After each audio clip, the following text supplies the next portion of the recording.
Kita beralih ke informasi lain. Menjaga stabilitas harga kebutuhan bahan pangan dan menekan terjadinya inflasi, Polres Oku Timur bekerjasama dengan Pemda Oku Timur dan Perum Bulog menggelar gerakan pangan murah.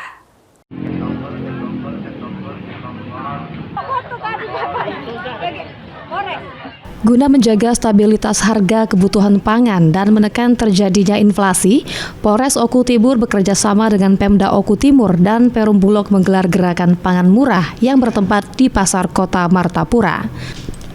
Kegiatan tersebut merupakan wujud nyata sinergitas antara Polri dan pemerintah daerah dalam membantu masyarakat mengadakan pasar sembako murah di tengah tingginya harga kebutuhan pokok saat ini. Hasil pengecekan harga pasar itu masih di angka 14 sampai 15.000 di wilayah Oku Timur. Nah, pasar ini sangat membantu, pasar murah ini. Tadi kami sudah berbincang dengan masyarakat.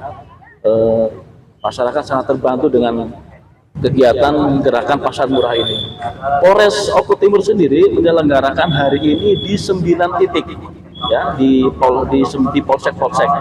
Tiap polsek itu kita gelontorkan dari Bulog 2,5 ton, artinya hampir 22.500 ton yang hari ini kegiatan untuk gerakan pasar murah.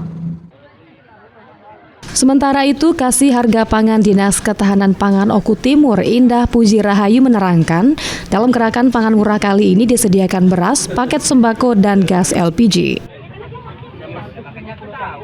Dalam rangka menjaga stabilisasi pasokan dan harga pangan di Kabupaten Ogan Komering Ulu Timur, kami Dinas Ketahanan Pangan bersinergi dengan Polres Oku Timur, Dinas Perdagangan, dan Bulog melaksanakan gerakan pangan murah yang dilaksanakan di Pasar Kecamatan Martapura. Adapun yang kami jual hari ini yaitu beras SPHP, paket sembako, dan gas bersubsidi. Dengan diadakannya gerakan pangan murah ini diharapkan daya beli masyarakat bisa tercapai dan masyarakat sejahtera. Alfandri Jeffriyadi, PAL TV.